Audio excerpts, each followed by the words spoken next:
Thank you for coming back and joining me again. So, today I'm talking about what's going on with the Schumann Resonance. Now, for those of you who don't know, the Schumann Resonance is an energy form that is created between the planet Earth and the ionosphere. Earth is negatively charged, the ionosphere is positively charged. So, the Schumann Resonance is the extremely low frequency portion of the electromagnetic field that occupies the space between negatively charged Earth and positively charged ionosphere. Now, it creates a closed waveguide system. So there's your basic science facts for the day. Now, yesterday something weird happened in the Schumann Resonance. And if you haven't found it already, I highly recommend looking up Schumann Resonance Today Italia, because that is the most comprehensive guide to what's going on in the Schumann Resonance from day to day. One source I saw described the energetic fluctuation from yesterday as being equivalent to planet Earth having a heart attack. The question is, what caused this? Generally, variations within the Schumann Resonance are caused by things like lightning storms, volcanic eruptions, things we know are happening. No one knows what caused this reaction in the Schumann Resonance yesterday. So, how does this have to do with conspiracy theories? I'm so glad you asked. The last time there was an unexplainable spike in the Schumann Resonance was in 2002. Actually, at 2 points in 2002, in March and November.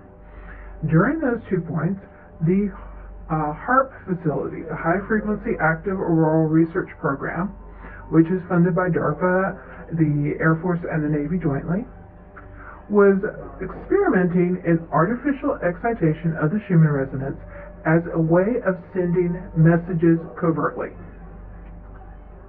So, are they doing that again? Now, officially, HAARP closed the site in August of 2015. However, the HAARP facility is still owned by University of Alaska at Fairbanks and is available for rent to the highest bidder.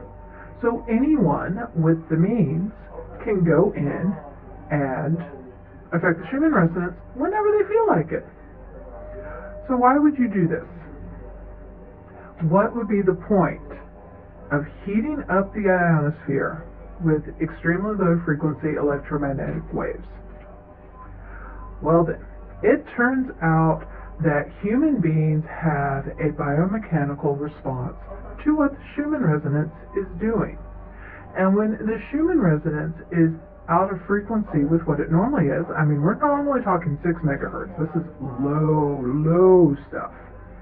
Well, when it suddenly spikes up into 80 and 90 megahertz like it did yesterday, this creates physical symptoms in humans. And these symptoms can include things like anxiety, insomnia, so if you've been having trouble sleeping the last few nights, this is probably why. It also suppresses the human immune system. Now then, if you've seen my video about COVID and about it being engineered and about why certain people want people to get sick, then suddenly learning that they're suppressing the immune system on the planet as a whole makes a lot of very scary sense. So let's follow the money trail. Who benefits from over 180,000 American people dead? Who benefits from the chaos caused by the pandemic? And it leads right back to the Republican Party and their poster boy, Mitch McConnell. We know Mitch McConnell is responsible for keeping Americans from being able to support themselves during this pandemic. He is responsible for forcing us to go back into the workplace whether we're ready to or not, forcing us to expose ourselves to these germs whether we want to or not, because we can't afford to stay home. Someone's paying him for this. So, there's your little bit for today. Thank you for joining me.